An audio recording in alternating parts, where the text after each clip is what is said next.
నేను హాలిడేస్లో వచ్చాను. కనీసం మా నాన్నకు ఒక 2 రోజులు రెస్ట్ ఇవ్వాలని నేను ఇక్కడికి వచ్చానని చెప్పి అప్పుడు నేను అడిగాను, ఏంటి ధైర్యంగా ఉన్నా అంటే, లేదు సార్ భయం వేస్తూ ఉంది, పేపర్లో వస్తున్నాయి, పాములు గరుస్తున్నాయని, చీకటి ఉంటుంది, పంప్ సెట్ అయిపోయినప్పుడు పాములు గరుస్తున్నాయని, భయంగా పోయి వేస్తుందని నాకు కుర్రాడు చెప్పినప్పుడు నేను చాలా బాధపడ్డాను. ఇలాంటి సంఘటనలు నా జీవితంలో చాలా చూశానని చెప్పడానికే ఈ విషయాలు చెప్తున్నాను. ఈరోజు నేను గర్వంగా చెప్పగలుగుతాం, 9 గంటలు డే టైమే వ్యవసాయానికి కరెంట్ ఇస్తాం, దాంట్లో అనుమానమే లేదు. అయితే ఇది జరిగే మునుపు ఇవన్నీ 1995 నేను చూసిన సంఘటనలు చూశాను. తర్వాత కూడా వ్యవస్థను నేను ఇక్కడ మీరందరూ గుర్తుపెట్టుకోవాల్సిన 3 విధాలుగా మీరు చూస్తే, నా అనుభవంతో అంత నువ్వు కూడా నేను రాజకీయాల్లో ఉన్నాను, కానీ కీలకంగా ముఖ్యమంత్రిగా ఉండి నిర్ణయాలు చేయడం, పబ్లిక్ పాలసీ ద్వారా ఏ విధంగా ముందుకు పోతాం చేశాం. ఫస్ట్ టైం నేను 95లో ముఖ్యమంత్రి అయ్యే నాటికి నేను చెప్పిన సినారియో జరుగుతూ ఉండేది. ఆ రోజు 10-15 గంటలు కరెంటు కోతలు ఉండేటివి.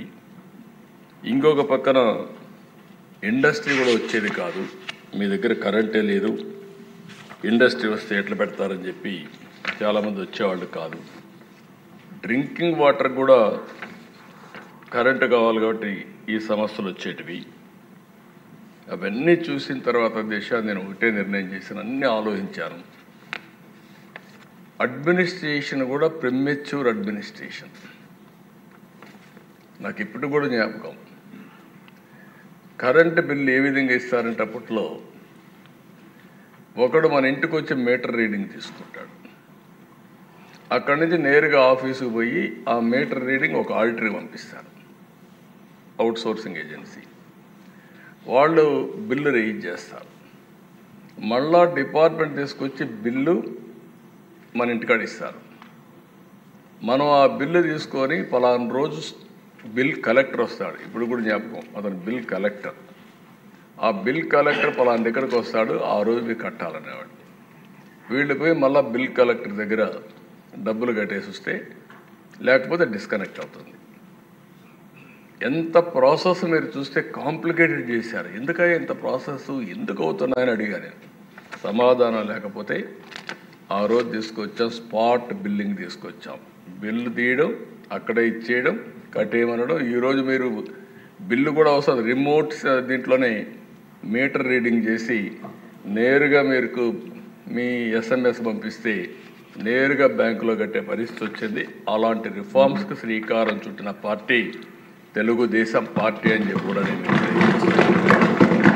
చాలామంది దేశాలను నేను ఫస్ట్ టైం దీనికి సొల్యూషన్ ఏంటని ఆలోచించాను.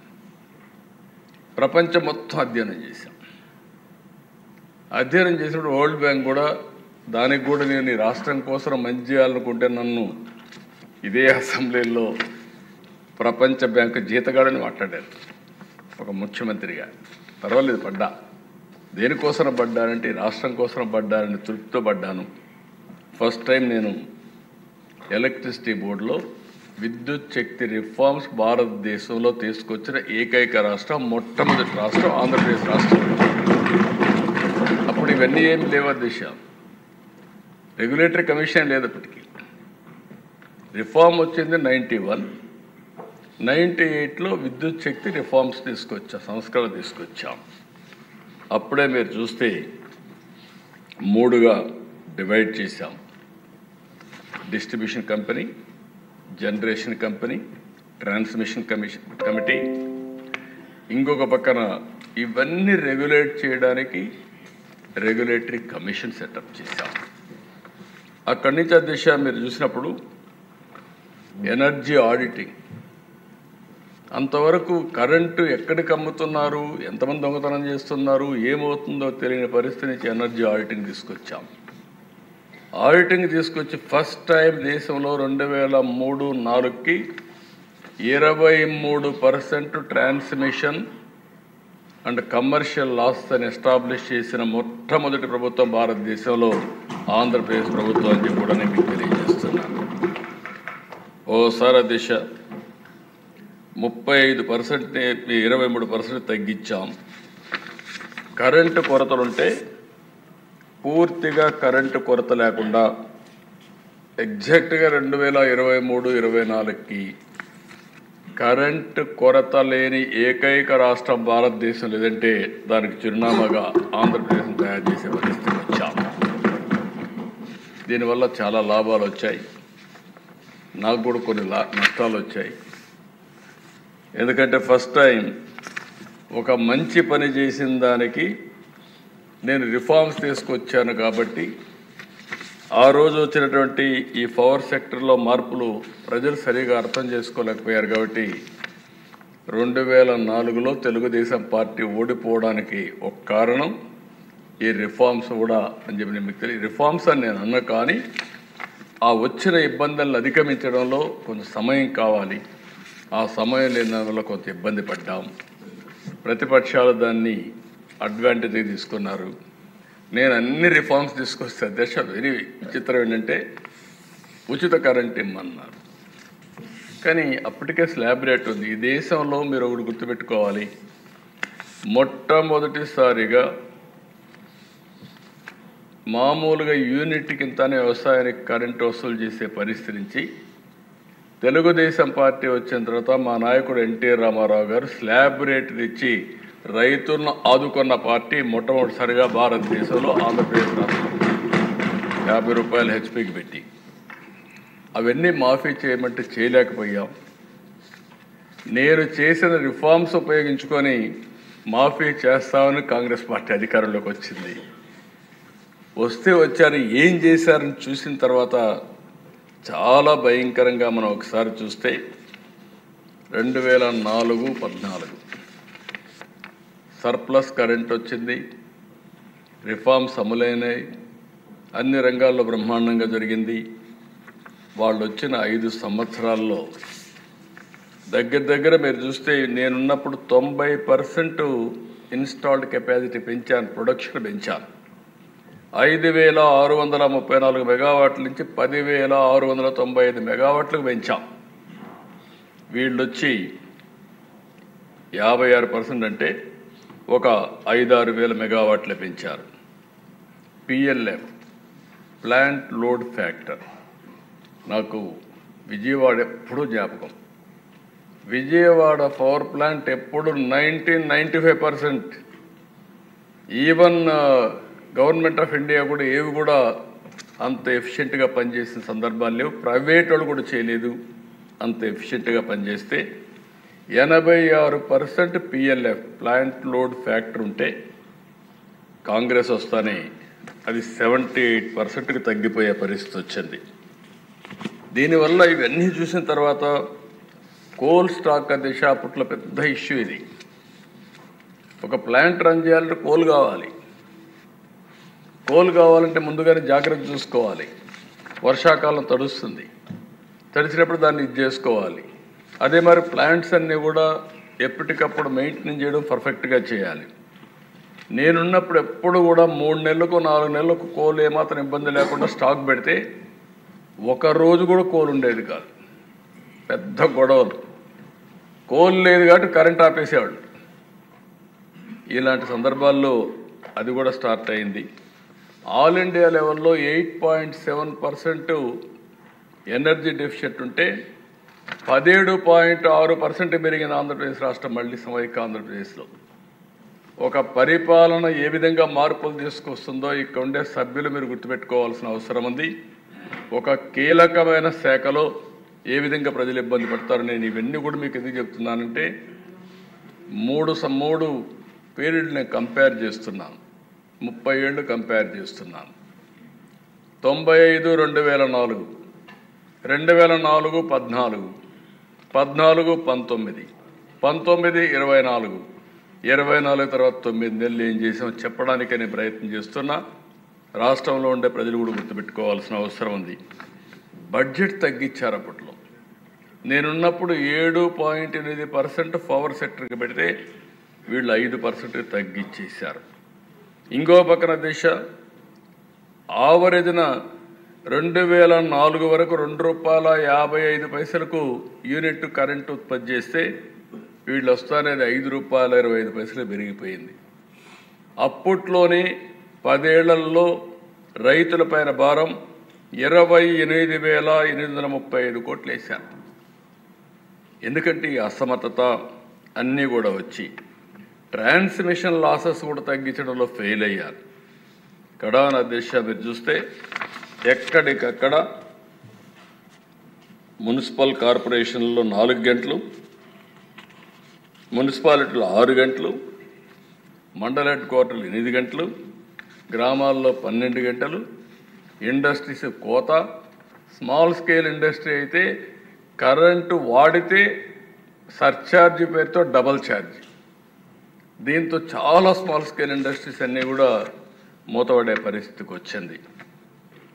అధ్యక్ష ఆ రోజుట్లోనే ₹13 యూనిట్ పెట్టుకున్నారు. నేను ఇటీవల కాలంలో ఎందుకు చెప్తున్నాను, హిస్టరీ చెప్తున్నా. ఒక 5 నిమిషాలు ఆలస్యమైన రాష్ట్ర ప్రజానీకం కూడా ఆలోచించుకోవాల్సిన అవసరం ఉంది. హిస్టరీ తెలిస్తే భవిష్యత్తులో ఏ విధంగా మనం ముందు తీసుకుపోవాలని ఆలోచించే అవకాశం వస్తుంది. ఇంకొక పక్కన కోల్ లేకుండా మెయింటైన్ చేయకుండా ఐడిల్గా పెట్టి ఓసారి ఎవాక్యువేషన్ అంటే ట్రాన్స్మిషన్ లేకుండా ఓసారి పవర్ రన్ చేసిన పరిస్థితి లేదు. అప్పట్లోనే రెన్యూబుల్ ఎనర్జీ వచ్చింది, సోలార్ విండ్ ఉపయోగించుకోకుండా కనీసం అప్పుడు గవర్నమెంట్ ఆఫ్ ఇండియా ఫైన్ కూడా వేసేవాళ్ళు. మీరు ఇంతని కొనాలి, 2% కంపల్సరీగా మీరు సోలార్ విండ్ ఉత్పత్తి చేసుకోవాలి, లేకపోతే కొనాలని పెడితే అది కూడా కొనకుండా దానికి కూడా వచ్చే ఇన్సెంటివ్స్ తీసుకోకుండా వేస్ట్ చేసే పరిస్థితికి వచ్చారు. ఇవన్నీ అధ్యక్ష ఇంకో పక్క ఎన్టీపీసీ పవర్ ప్లాంట్లో వచ్చిన కరెంటు కూడా తీసుకోకుండా చేశారు. 2014లో వచ్చాం.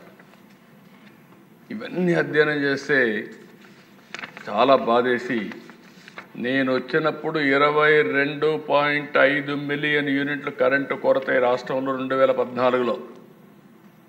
నేను ఒక సవాలుగా తీసుకున్నాను, కేంద్ర ప్రభుత్వం సహకారం తీసుకున్నాం. ఆ సంవత్సరం 2014 డిసెంబర్కి ఎక్కడా కరెంటు కొరత లేకుండా చేసి జనవరి 2018కి మిగులు కరెంటు సాధించిన రాష్ట్రం ఆంధ్రప్రదేశ్ రాష్ట్రం అని చెప్పి కూడా నేను తెలియజేస్తున్నాను. 39% పీక్ డిమాండ్ గ్రో అయ్యాం. 6,784 మెగావాట్ల నుంచి 9,453 మెగావాట్లు పెంచుకున్నాం. కన్జంప్షన్ కూడా 36% పెరిగింది.